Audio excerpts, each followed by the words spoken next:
Hi friends, welcome to our channel.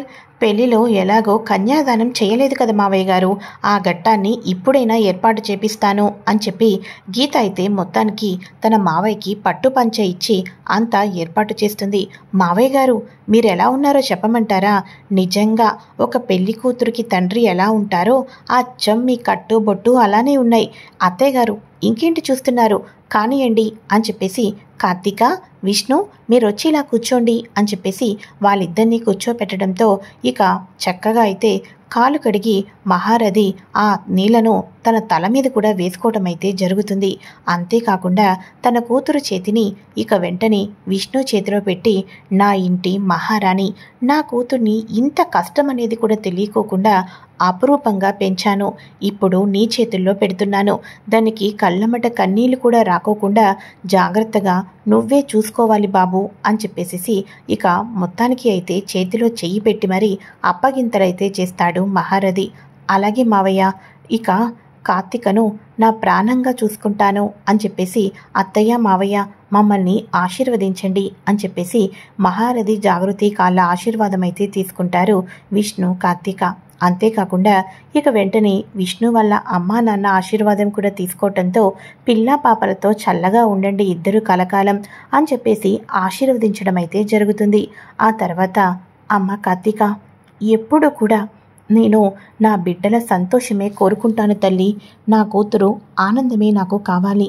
బావగారు, మా అమ్మాయిని, మా ఇంటి మహారాణిని, నా అపురూపంగా పెంచుకున్న నా కూతుర్ని మీ ఇంటికి అప్పచెప్పి వెళ్తున్నాను, జాగ్రత్తగా చూసుకోండి అని అంటూ ఉండగా, చూడండి బావగారు, ఇక నుంచి మీరు మర్చిపోండి, ఇక నుంచి కార్తీక మా కోడలు కాదు, మా కూతురు, అలానే చూసుకుంటాం అని చెప్పేసి అనగానే, అమ్మ కార్తీక, నీకు ఈ తండ్రితో ఎప్పుడు ఏ కష్టం వచ్చినా నువ్వు మాట్లాడాలని అనుకున్నా క్షణం కూడా ఆలోచించుకోకుండా నాకు ఫోన్ చెయ్యమ్మా అని చెప్పేసి కన్నీళ్లు పెట్టుకుంటూ మహారథి జాగృతి వెళ్ళొస్తామని వెళ్ళిపోతారు. అంతేకాకుండా అఖిల్ కూడా నా చెల్లెల్ని జాగ్రత్తగా చూసుకో బావా అని అప్పచెప్పేసి వెళ్ళిపోతూ ఉండగా ఇక వెంటనే గీత కూడా జాగ్రత్తలు చెప్పి, వస్తాను బాబాయ్ గారు, వస్తాను పిన్ని అని చెప్పేసి ఇంటికైతే వెళ్ళిపోతారు. ఇంటికి వెళ్ళిపోయిన తర్వాత జాగృతి గీతని హక్ చేసుకొని, అమ్మ గీత, నిజంగా ఇంత సంతోషంగా ఉంటానని ఎప్పుడూ అనుకోలేదు, కార్తీకను చక్కగా అత్తవారింటికి పంపించావు, ఇదంతా నువ్వు చేసిందే అని అంటూ ఉండగా, నేనేం చేశాను అత్తయ్య, మన కార్తీక కోసం అందరం చేశాం అని అంటూ ఉండగా, కార్తీక అత్తారింటికి వెళ్ళిపోయిందని నాకు కొంచెం కూడా బాధగా లేదమ్మా, ఎందుకంటే నా కూతురు అత్తారింటికి వెళ్ళిపోవచ్చు, కోడల రూపంలో నువ్వు నా కూతురుగా దగ్గరైపోయావు, నీకు ఏ కష్టం రాకుండా నేను చూసుకుంటాను అని చెప్పేసి జాగృతి గీతని కూతురుగా చూసుకుంటానని హాక్ చేసుకొని ఇక చక్కగా నుదుట మీద ముద్దు పెట్టి మరీ ఇక ఎప్పుడైనా నాకు ఏం మాట్లాడాలనుకున్నా క్షణం కూడా ఆలోచించకుండా చెప్పమ్మా అని లోపలకైతే వెళ్ళిపోతుంది.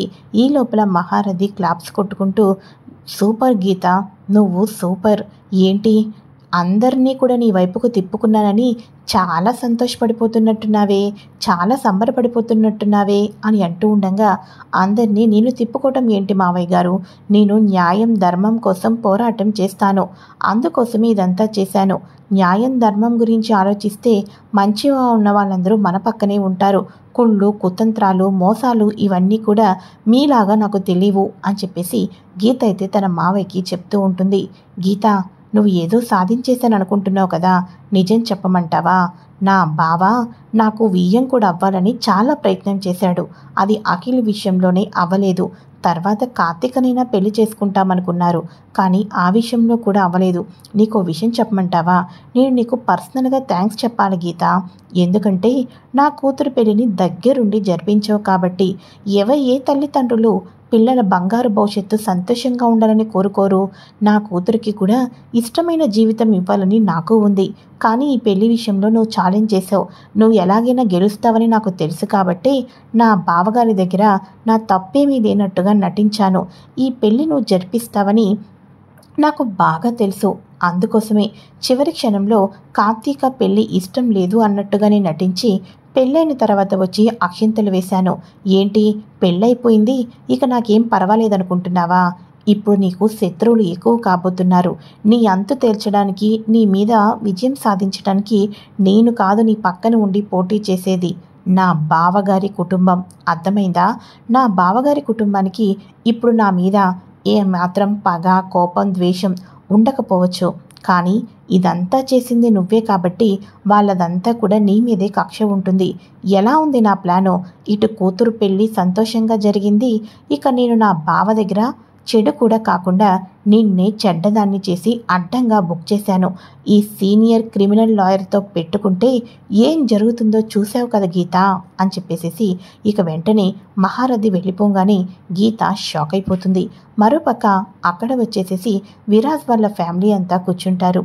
ఈ లోపల అసలు మనల్ని మావయ్య ఎంత మోసం చేశాడో, మనం సొంత మరదల్ని కూడా పెళ్లి చేసుకోలేదని నా ఫ్రెండ్స్ నన్ను ఎంత చీపుగా చూస్తున్నారో తెలుసా నాన్న అని విరాజ్ ఫీల్ అయిపోతూ ఉంటే, అలా అయితే బావే నా ప్రపంచం అనుకున్నాను, మరి నేనేం కావాలి అని చెప్పేసి అంకిత ఇలా బాధపడుతూ ఉండగా, మీ ఇద్దరి జీవితాలు కోరుకున్నట్టు విధంగా ఉంటాయేమో చూసి సంతోషిద్దామనుకున్నాను, కానీ అలా జరక్కోకుండా అయిపోయినాయి అని అనుకుంటూ ఉండగానే మహారథి కాల్ చేయడంతో స్పీకర్ ఆన్ చేయండి నాన్న అని చెప్పేసి అంకిత చెప్తుంది. ఇక వెంటనే ఎలా ఉన్నారు బావగారు అని మహారథి అడుగుతూ ఉండగా, ఏంటి మాతో బంధాలు బంధుత్వాలు వద్దు అనుకొని ఇప్పుడు ఎలా ఉన్నామని కొత్త బంధుత్వాన్ని చేయాలనుకుంటున్నావా ది గ్రేట్ క్రిమినల్ లాయర్ మహారథి గారు అని అంటూ ఉంటే, బావా ఇక మనం ఎప్పుడూ ఒకటే. ఆ గీతే ఇదంతా చేసింది, నీకు తెలిసిందే కదా. ఇక అఖిల్కి పెళ్ళి జరిగిపోవటంతో కార్తీకనైనా నీ ఇంటి కొడలుగా పంపిద్దామనుకున్నాను. కానీ గీత ఎన్నడూ కూడా నా ఇంట్లో ఉన్న వాళ్ళు నా మాటను ధిక్కరించరు. అటువంటిది గీత వచ్చినప్పటి నుంచి ఏ ఒక్కరు కూడా నా మాట వినటం లేదు. అందరినీ తన వైపుకు తిప్పుకుంది. గీత నా పక్కన ఉంది కాబట్టి ఈ పెళ్ళి జరక్కోకుండా అయిపోయింది.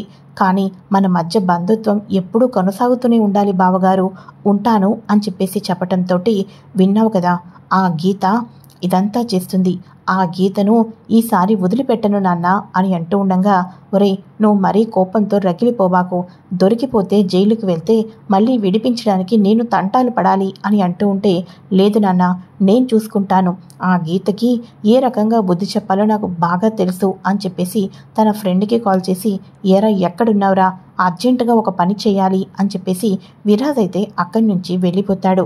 మరోపక్క గీత ఇక తనకి శత్రువులు ఎక్కువైపోయారని ఆలోచించుకుంటూ కిందకి దిగంగానే తన అక్కకైతే డాష్ ఇస్తుంది.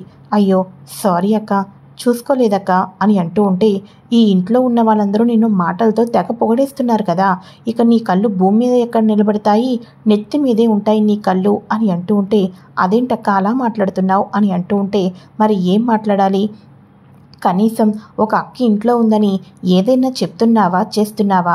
ఇంట్లో ఉన్న వాళ్ళందరూ కూడా పొగిడేసరికి నీకు అక్క కాదు కదా ఎవ్వరూ కనిపించడం లేదు. అసలు నువ్వు ఏం చెప్పావు? ఈ ఇంటికి వచ్చేటప్పుడు నాన్న కోసం ఈ ఇంటికి వచ్చాను, నాన్న జాడ కోసం వెతుకుతున్నాను, నాన్న కోసం తప్పకుండా నాన్నని ఎక్కడున్నాడో తెలుసుకుంటాను అన్నావు. నాన్న విషయాన్ని పక్కన పెట్టేశావు అని చెప్పేసేసి గీతనైతే తన చెల్లెలు అక్క అంటూ ఉంటుంది. ఆ మాటలకు గీత బాధపడిపోతూ ఉంటుంది. మొత్తానికి గీత తన తండ్రి జాడ కోసం అడుగులు ముందుకు వేసి చివరాఖరికి తన తండ్రి ఎక్కడ ఉన్నాడో ఏ రకంగా తెలుసుకోబోతుంది. ఇక మహారథి వేసిన ప్లాన్ కానీ అటు విరాజ్ వాళ్ళ వేసిన ప్లాన్ కానీ తిప్పికొట్టి తన తండ్రిని ఏ రకంగా కాపాడుకోవాలనుకుంటుంది, ఏ రకంగా తెచ్చుకుంటుందో తెలుసుకోవాలి అనుకుంటే ఫ్రెండ్స్ తప్పకుండా ఛానల్ని సబ్స్క్రైబ్ చేసుకొని పక్కనే ఉన్న బెల్ ఐకాన్ని క్లిక్ చేసి ఆల్ ఆప్షన్ని సెలెక్ట్ చేసేయండి. Okay friends, thanks for watching, bye.